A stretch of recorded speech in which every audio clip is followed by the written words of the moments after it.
Olá, seja muito bem-vinda, seja muito bem-vindo. Eu sou Francisco Domingos e você está no podcast Educação em Destaque. Você já sabe o seu programa semanal sobre educação, baseado aqui em Brasília, então que a gente sempre traz pessoas que têm informações relevantes, né, sobre educação, e é muito importante a gente ter esse diálogo com quem acrescenta. E claro que esse diálogo só faz sentido porque você está aí nos acompanhando. E aliás, já vou te falar, se você ainda não é inscrito ou inscrita nesse canal, faz isso agora, se inscreve no canal, compartilha o nosso link aí, o link desse programa nas suas redes sociais, sobretudo nos grupos de WhatsApp, para que mais pessoas possam ter acesso a esse conteúdo. Isso é muito importante aqui para o canal, então não deixa de se inscrever. E aí curte também, aí, né, dá um joinha pra gente, isso é uma forma de agradecer pelo nosso trabalho. Esse trabalho que só é possível porque nós temos o apoio dos seguintes parceiros. A CNTE, a Confederação Nacional dos Trabalhadores em Educação, temos o apoio do Simpro-DF, Sindicato dos Professores aqui da Rede Pública do Distrito Federal, também temos o apoio do Simproep, o Sindicato dos Professores da Rede Particular do Distrito Federal, temos o apoio da CONTE, a Confederação Nacional dos Trabalhadores em Estabelecimento de Ensino, temos ainda o apoio do PROIFES Federação, a Federação de Sindicato de Professores e Professoras de Instituições Federais de Ensino Superior e de Ensino Básico, Técnico e Tecnológico. Temos ainda o apoio do ATENS, Sindicato Nacional, que é o Sindicato Nacional dos Técnicos de Nível Superior das IFES. E temos também o apoio da Clínica Saberes Neuropsico.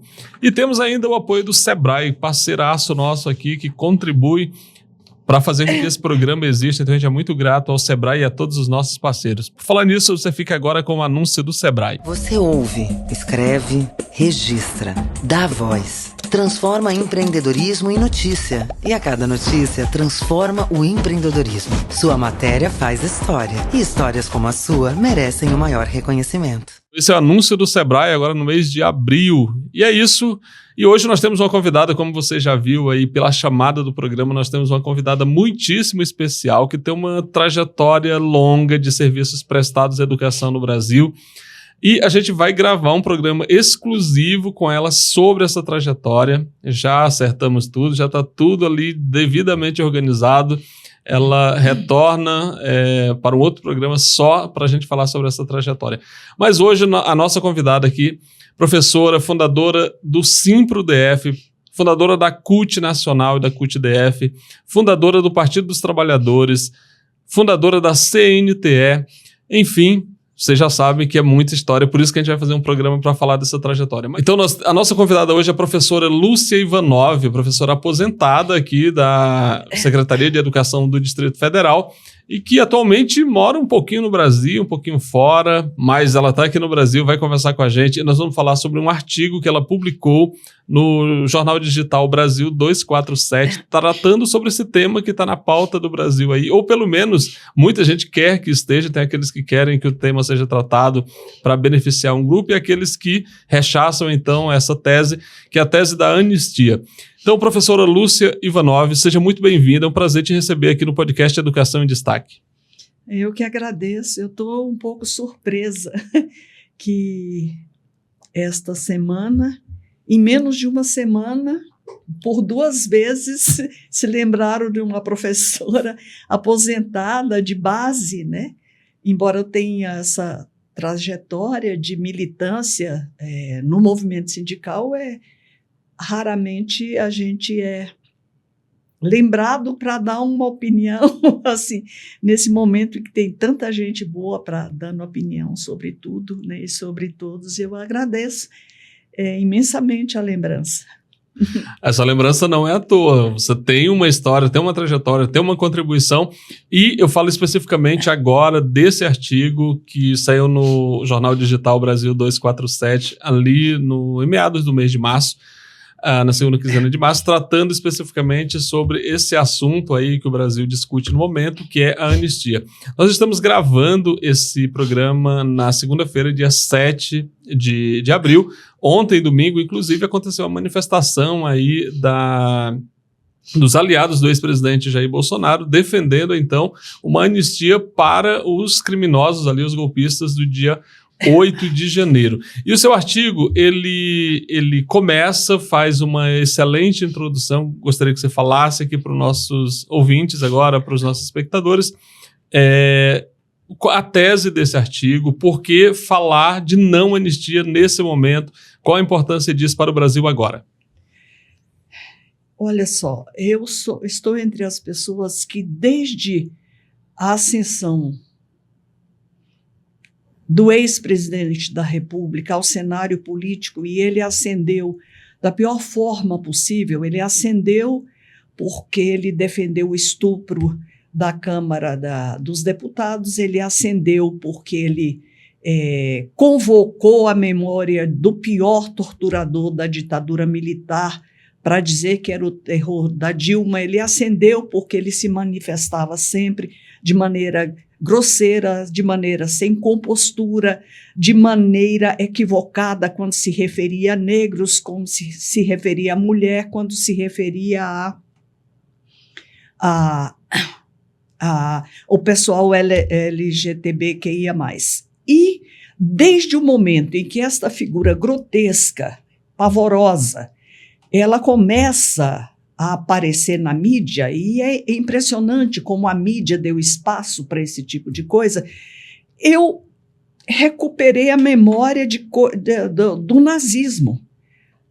Aqui em Brasília, quando eu estava na Universidade de Brasília, você ia ao Cine Brasília ou à Escola Parque e você assistia filmes do Festival Kurosawa, você assistia neorrealismo italiano, e você assistia também, teve uma vez que foi a Semana de Propaganda Nazista, e eu imediatamente fiz a ligação entre essa figura grotesca e o seu perfil nazista, né? Eu fui das primeiras pessoas a falar isso, porque, inclusive, eu defendi o tempo todo que as pessoas não fossem chamadas de bolsonaristas, mas de bolsonazistas. Porque eu nunca tive a menor dúvida. E, inclusive, eu via o resultado da propaganda que levou parte da população a esse transe hipnótico, fanático religioso, pseudopatriótico, igualzinho às massas na Alemanha dos anos 30, sob o comando de Hitler. Então, eu nunca tive dúvida sobre isso. Lúcia, esse é um fenômeno que aconteceu no Brasil com a eleição do presidente Jair Bolsonaro ali em 2018, mas na verdade ele é anterior.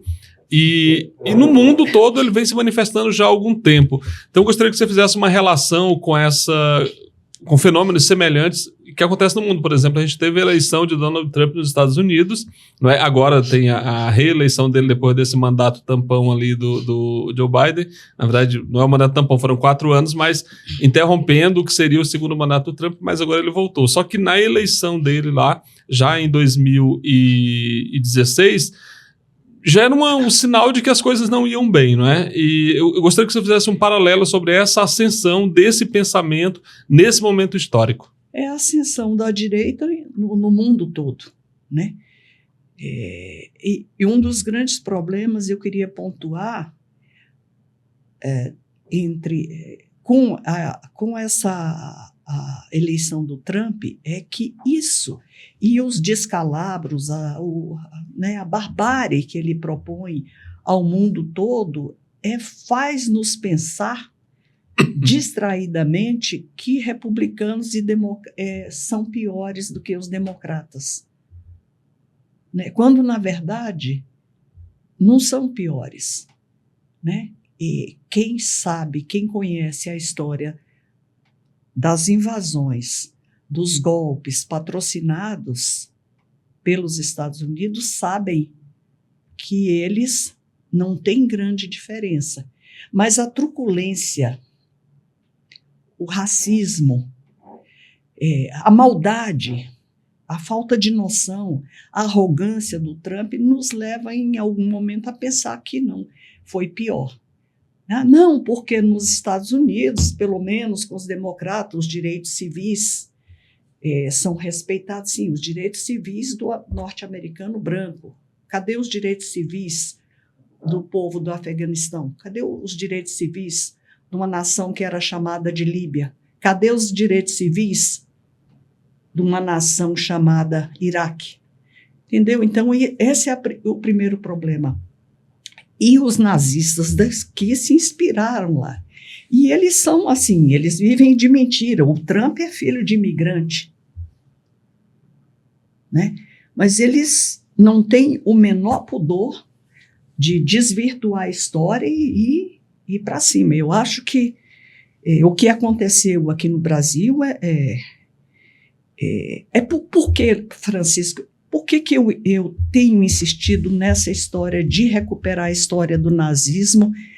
Eu acho que talvez seja esse o único caminho, uma picada na mata que a gente abriu para discutir quem são essas pessoas que dominaram a política, porque 58 milhões de brasileiros tentaram reconduzir esta criatura à presidência da República depois de termos passado por uma pandemia em que mais de 300 mil mortes poderiam ter sido evitadas se ele não tivesse atrasado a compra de vacina, se não tivesse lambança de todos os espectros nessa questão de compra de vacina, se ele não tivesse induzido as pessoas a se contaminarem, se ele não tivesse receitado remédios não aprovados pela ciência. E é uma coisa tão sem remédio, já que eu falei em remédio, que é uma criatura que eu li isso na imprensa, que junto com o tal do velho da Havan, tratou as respectivas mães com ivermectina e elas morreram. Então, o que você diz para uma pessoa dessa? Qual é o nível de razoabilidade de uma pessoa dessa? É nenhum, sabe? Então, eu venho falando disso e recuperei a história da Segunda Guerra, porque até os soldados do Exército Vermelho chegarem em Auschwitz e fazerem aquelas imagens e divulgarem para o mundo. Lembro que os Estados Unidos não quiseram que as imagens fossem divulgadas lá primeiro, porque naquele momento em que era preciso infundir no mundo o pavor a essa ideologia, eles acharam melhor recuperar os negócios com os ex-inimigos. Então, quando os russos mostram isso, e eu queria lembrar também que a Rússia perdeu mais ou menos 25 milhões de pessoas nesta guerra, a maioria homens, a maioria em idade adulta. Então, quando você fala em nazismo, para a Rússia, você vai ter uma reação feroz, porque eles perderam este contingente de pessoas. Por isso, odeiam o nazismo, por isso a memória desses mártires da Segunda Guerra Mundial é sagrada. Então, eu acho hoje, Francisco, que se a gente se dedicasse a esclarecer por todos os meios o que foi o nazismo, mostrar as imagens do nazismo, a gente conseguiria chegar às pessoas, ao coração, à alma, à mente das pessoas, alertando sobre o horror que é essa ideologia. É porque eu não posso acreditar. Quando eles tentam trazer o cara de volta à presidência da República, o que aconteceu? Perdeu-se a empatia completamente com a dor de quem perdeu os parentes? Perdeu-se a noção de pertencimento a uma nação, porque eles não preservaram nada da gente, nem história, nem cultura, nem patrimônio. Então, eu pensei, quando Lula ganhou as eleições agora em 22, eu falei assim, olha, é preciso fazer um diagnóstico terrível de que nós temos parte deste grande país doente. Então, é preciso reagir a essa doença. E, para mim, fora de brincadeira, eu achei que fosse ser instalado alguma coisa assim, como um gabinete de crise, formado por educador, psicólogo, teatrólogo, historiador, é comunicólogo, humorista para ser leve, né? Para propor ações de combate a esse mundo paralelo em que vive parte da população, aquela que vai ajoelhar para pneu, entendeu? Aquela que transformou a bandeira nacional em mortalha de golpista. E porque, para mim, ou se trabalha pela cura profunda dessa gente, ou 2026 estarão os zumbis de volta, reconduzindo alguém como Bolsonaro, ou pior, que Bolsonaro é tosco, é grosseiro, mas tem gente aí que é ideológica. Veja o governo de São Paulo. Assim, então, eles são ideologicamente afinados, não é horror ao PT, não, é ideologia, né? É quadro dessa ideologia. E pensei assim, vai haver grandes conferências, porque os meios que levam o pessoal a ser zumbi, a esse transe, eles são baseados em ciência, né? Lavagem cerebral, são meios sofisticados de persuasão, são subliminares. Eu achei que a gente ia reagir neste campo. Eu não estou vendo isso até agora. E eu estou falando demais, né? Não, mas eu acho que o teu raciocínio, ele precisa de tempo para ser desenvolvido, exatamente porque a gente está vivendo um momento que é extremamente complexo. As coisas não são fáceis, não dá para explicar problemas complexos com frases curtas. É um raciocínio, você está fazendo aqui um raciocínio complexo para dar conta da complexidade que a gente vive. E eu quero concordar com o que você está falando da importância de discutir o nazismo, porque é disso que se trata. Mas aí me ocorre pensar, e aí até para corroborar a tua reflexão, o que acaba de acontecer na Alemanha, por exemplo. O Partido Nazista, praticamente, né, ali neonazista na Alemanha, consegue 20% dos votos, o que era inimaginável. O que está acontecendo? Então, assim, a gente precisa combater aqui no Brasil, precisa combater no mundo todo. E aqui você está falando o governo que poderia ter feito uma ação ou desenvolver algumas ações nesse sentido, não tem feito. E como é que o mundo reage a isso quando a gente tem na Alemanha, um país que foi diretamente atingido, mais fortemente, claro, você falou da Rússia agora e mais de 20 milhões de mortos na Segunda Guerra, mas assim, na Alemanha a gente tem o terror nazista.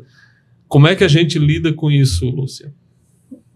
Mas a Alemanha, ela enfiou o dedo na ferida e torceu, né? Ela purgou essa ferida. Aqui, nós fizemos, com relação à ditadura de 64, nós passamos pano. Nós fizemos uma anistia. É indefensável, do ponto de vista ético, político, moral, uma anistia para torturados e torturadores. E é isso que garante que essas pessoas estejam assanhadas até hoje, né? A qualquer tentativa de aprofundar a democracia, porque, Francisco, não é possível falar em democracia com gente passando fome, sabe? Não é possível falar em democracia com essa desigualdade. Nós somos o país mais desigual do mundo, não é possível falar em democracia.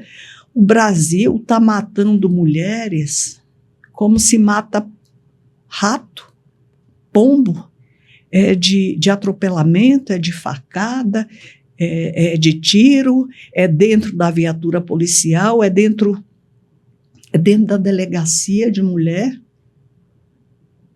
de porrada. Então, são tantas coisas que você não pode falar em democracia com isso. E você tem toda razão quando você fala do processo que veio culminar com a eleição deste sujeito, né? Quando a classe dominante, que sempre teve seus partidos, eles mudam de vez em quando de nome e vêm com a história de escola sem partido. Gente, que o trabalhador, o pai do aluno, a mãe é levado a pensar? Que é escola sem MDB, escola sem PT, escola sem o Partido Comunista. Quer dizer, eles são muito bons de marketing e a gente muito ruim de marketing, né? E não é uma escola que tira da criança o espelho dela, para ela se enxergar mulher com direitos, para ela se enxergar negra, mestiça, com direitos, né? Que é só assim, é escola sem filosofia, é escola sem geografia, geografia dessa escola é só estudo de relevo, é história sem história, é escola sem história. Quer dizer, eles não desistem de fazer da escola pública uma fábrica de mão de obra barata, né? A exacerbação disso é a militarização da escola, né? E olha só, governadores do PT fizeram isso nos seus estados. Quando o nosso querido companheiro Lula toma posse agora nesse terceiro mandato, houve um revogaço de decretos absurdos do antecessor dele, e não se revogou o decreto que permitia a militarização da escola. E o que isso significa? Entendeu? É grave. Então, eles trabalham no sentido sempre de construir a ideologia deles em todos os níveis. É na escola, é na igreja, é na propaganda, é na imprensa corporativa, entendeu? Então, nós somos o Davi, né, lutando contra o Golias, mas eu acho que nós ainda somos numericamente infinitamente mais que eles. Então, eu acho que se a gente contasse com os partidos de esquerda nos organizando, se a gente contasse com o Sindicato dos Trabalhadores organizando, a gente teria uma reação mais eficaz do que a gente tem tido hoje. Porque os sinais do nazismo são claros. Você imagina, sonhar não paga imposto, né? Você imagina se a gente mete uma tela grande ali na rodoviária. Vamos fazer esse exemplo, esse experimento. Vamos lá, vamos falar de um sindicato legal, que é os sindicatos bancários. Vamos lá e pedimos esse aparelho, né? Botamos uma imensa tela na hora do pessoal pegar o ônibus para ir para casa. Mete lá as imagens que os russos fizeram daquela gente que tinha um sopro de vida para se arrastar para fora do campo de concentração de Auschwitz. Escreve em cima, põe uma faixa: Alemanha acima de tudo, Deus acima de todos. Põe uma faixa embaixo assim: isto é nazismo. Distribui um panfleto pequeno, explica. Naquele momento ali, vamos fazer essa experiência, esse experimento. Será como as pessoas reagiriam? Será que realmente elas não teriam nenhuma empatia com aquelas imagens? O que você acha? Veja, e você que está nos acompanhando, o que você acha? Eu acho que a Lúcia está trazendo provocações aqui muito importantes para que a gente possa refletir e começar a pensar em ações mesmo que fortaleçam a ideia de democracia, porque afinal de contas, para a gente se contrapor ao nazismo, nós precisamos aprofundar a democracia, e eu falo aqui de democracia porque foi exatamente o que a Lúcia começou a falar um pouquinho antes. Não é possível falar em democracia num país em que tem pessoas passando fome, um país em que as mulheres são dizimadas, como vem acontecendo no Brasil. O feminicídio virou quase que um lugar comum aqui. Então, a gente tem crianças ainda que não acessam a creche, por exemplo, que seria um direito elementar. Então, quer dizer, a gente tem várias questões aí que não estão tratadas devidamente, e aí faz com que ideologias absurdas como o nazismo ocupem espaço, porque também se centra na ignorância, né? Quando a gente fala de escola quando eles vendem a ideia de escola sem partido e a gente não se contrapõe a isso, quando a gente tolera a ideia de escola militarizada, a gente está criando, então, um ambiente para que a democracia seja cada vez mais frágil e, consequentemente, abra aí espaço para ideologias como o nazismo. Então, eu acho que essa reflexão que a Lúcia propõe aqui para a gente é muito válida.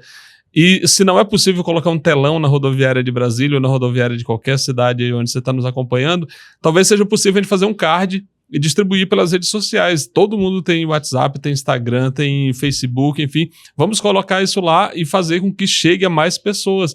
Esse quadro que ela ilustrou aqui, acho que é possível fazer isso, então você que está nos acompanhando aí, pense um pouquinho sobre o que é possível fazer. Lúcia, você escreveu um texto, né? É uma forma de chamar para o debate, de contribuir para o debate. Sim. Nesse momento, esse texto, mas assim, o que te ocorre pensar é que o governo, por exemplo, você constatou aqui coisas que o governo deixou de fazer e tudo mais, mas uma crítica à ação do governo ou uma sugestão para que o governo possa, eu falo do governo federal, mesmo contribuir mais para que a gente evolua nessa discussão sobre a democracia que a gente quer. E aí se contrapondo a essa fascistização que a gente tem e que você falou, inclusive, que perpassa vários espaços da sociedade. Falou da escola, falou da igreja, falou das igrejas, falou de vários lugares. Então, o que a gente pode cobrar do governo?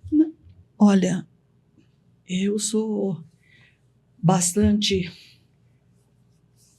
Quando o presidente Lula tomou posse pela primeira vez... nós do campo da educação, e olha, eu não tenho o menor problema de afirmar que a capilarização do PT se deu via trabalhadores da educação embalados pela doutrina de Paulo Freire. Foi assim que o PT se instalou em todos os estados. Estou às ordens para o debate, dizendo o contrário, tá? Nós fizemos, o professor Newton, que depois foi o deputado, ele era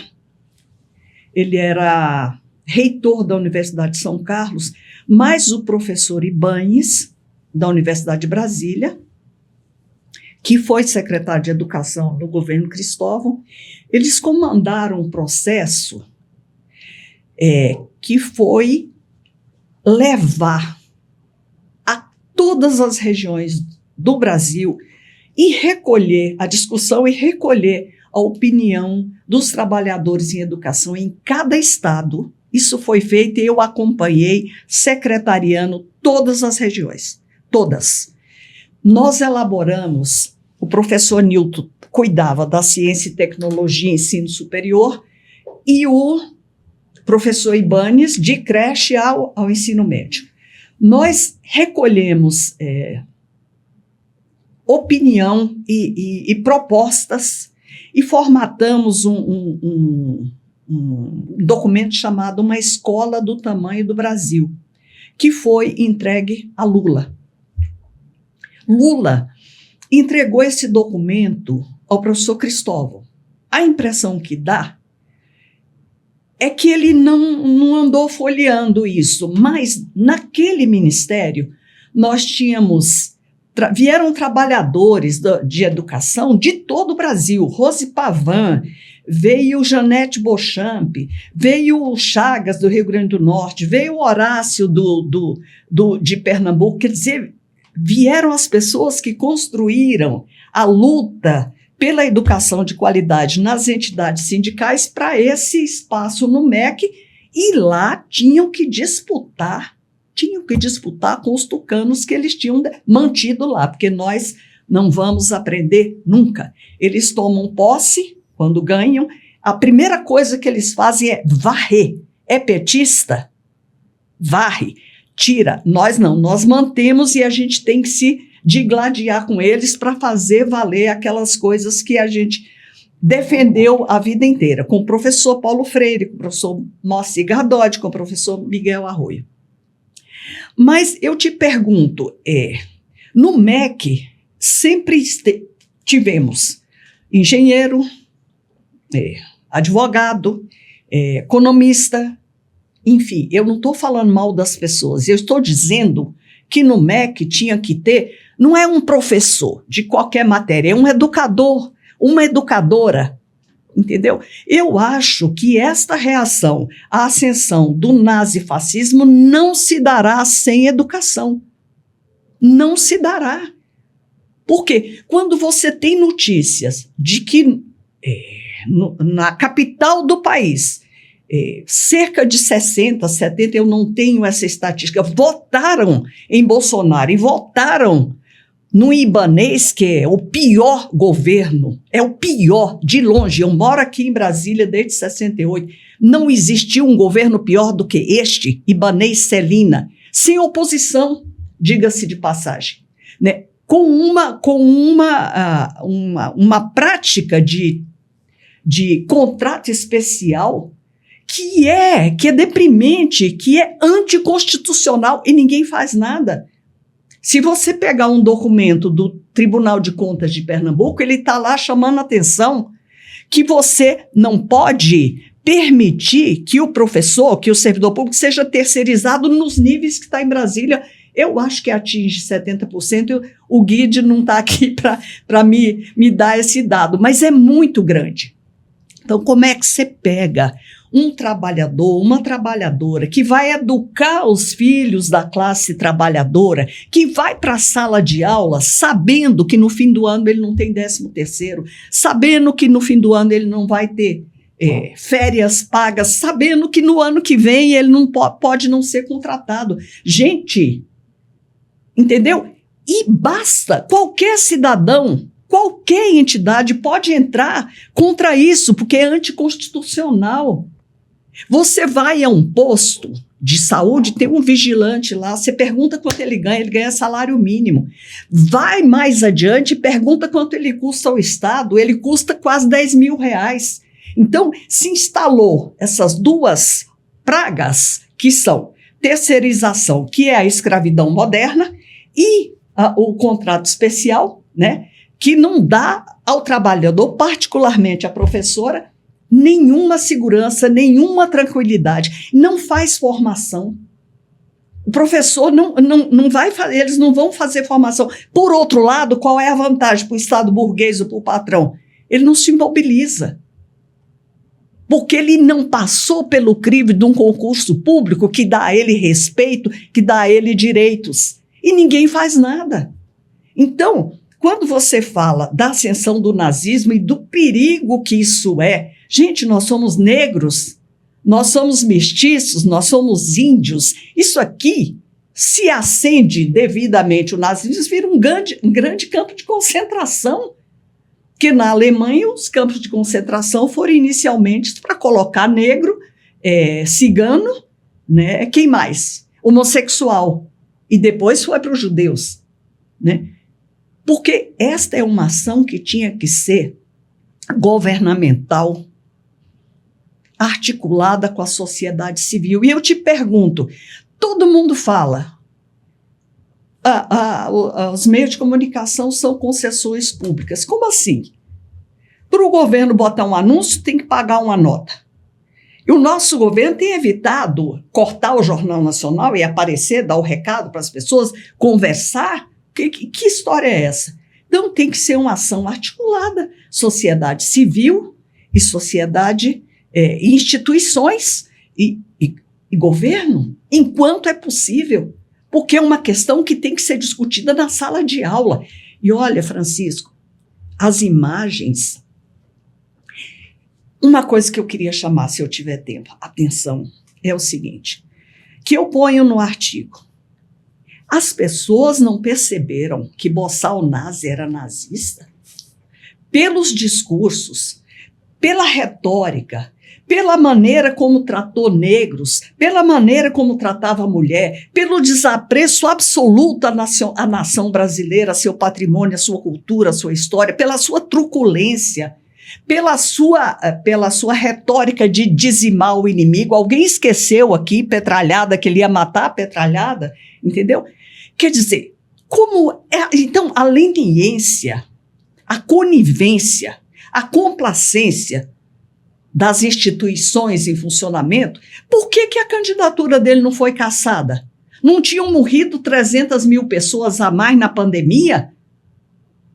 A pessoa nasce, é vacinada, o infeliz foi lá dizer que não era para vacinar e as pessoas até agora não estão atendendo ao chamado do Ministério da Educação para vacinar.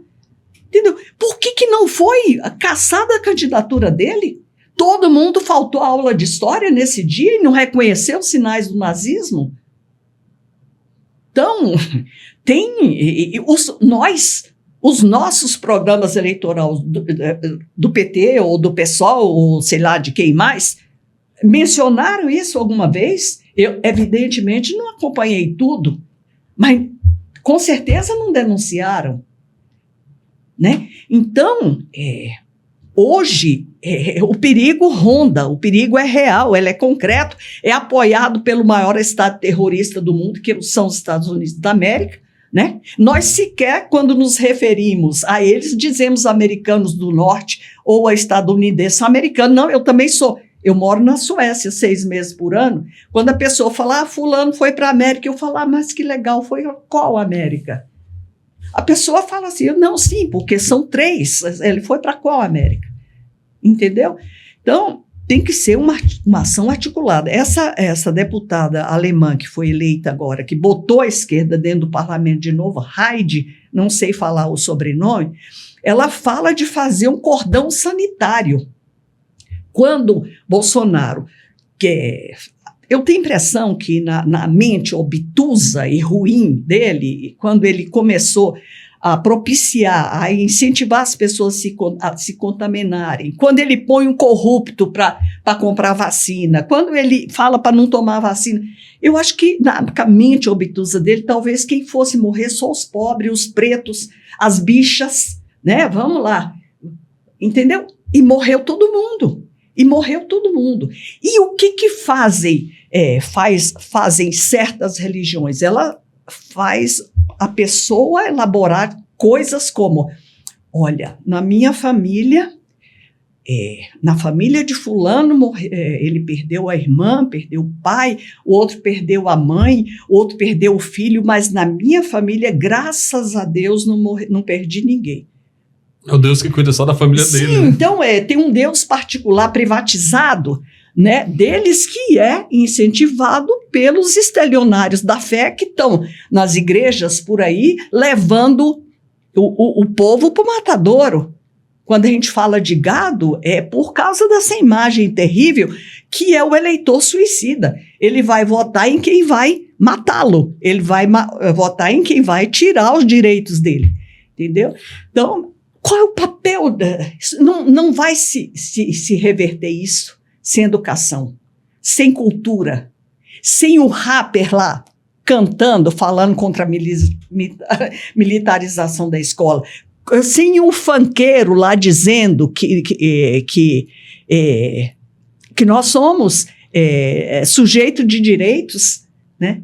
Que a escola sem partido não é nada do PT, do PCdoB, não, é escola sem direitos, sem crítica, entendeu? É isso. Lúcia, então, aí você conclui o texto dizendo anistia nunca para essa gente. Sim. Então, caminhando aqui para o final também da nossa conversa, que como eu falei, você que está nos acompanhando aí, que já está admirando muito a Lúcia Ivanov, então ela vai voltar aqui para contar da sua trajetória e aí vocês vão conhecer uma história fantástica. Mas, Lúcia, você encerra o seu texto dizendo ali que anistia nunca para essa gente. Então eu queria que a gente concluísse agora você falando por que anistia não. Francisco,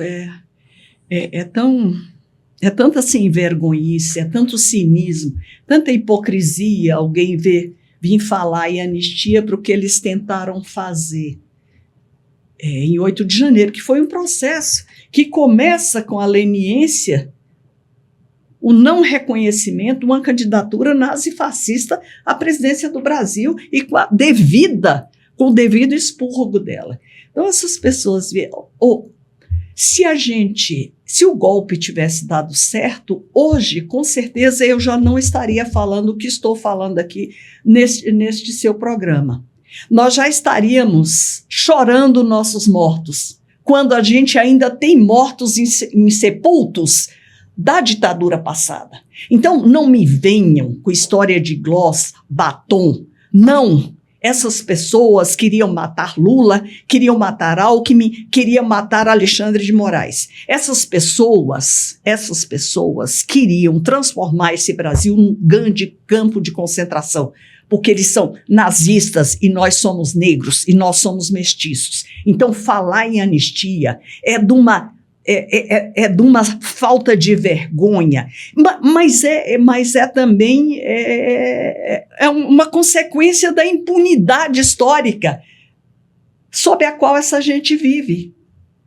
Então, nós temos que ter coragem de, via educação, via arte, via cultura, via muito trabalho, sabe? Dizer o que é o nazismo. Dizer o que é o racismo, dizer o que é viver numa cidade, o que leva a gente a viver numa cidade hierarquizada, em que branco é melhor do que preto, que homem é melhor do que mulher, que hétero é melhor do que homo, entendeu? Então, essas coisas que perpassam a discussão de democracia, elas se resolve na sociedade. Eu acho que esse cordão sanitário que a deputada alemã propôs se faz com isso, com informação, com arte, e com meio. Não é possível, se os meios de comunicação eles são concessões públicas, o público não é o 1%, não é o 1% que está aí neste Congresso Nacional, que representa os interesses de 1% da população, entendeu? Que, aliás, nós temos que eleger congressos melhores, gente. Não é possível, você não pode levar uma criança hoje ao Congresso Nacional. Não dá, porque não tem compostura, não tem... Isso estou falando da maioria.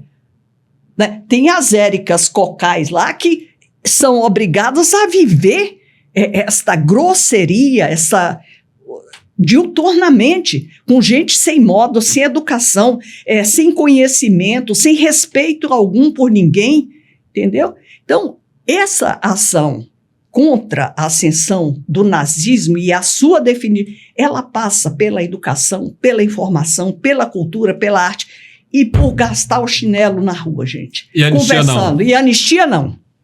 Então nós conversamos aqui com a professora Lúcia Ivanov, está aí afinada, afiada, pronta para a luta, contribuindo naquilo que ela pode. E, inclusive, eu peço, você que nos acompanhou aqui até agora, você pode ir ao Brasil 247, você vai encontrar, procure lá por Lúcia Ivanov, vai ter esse artigo e outros artigos dela também.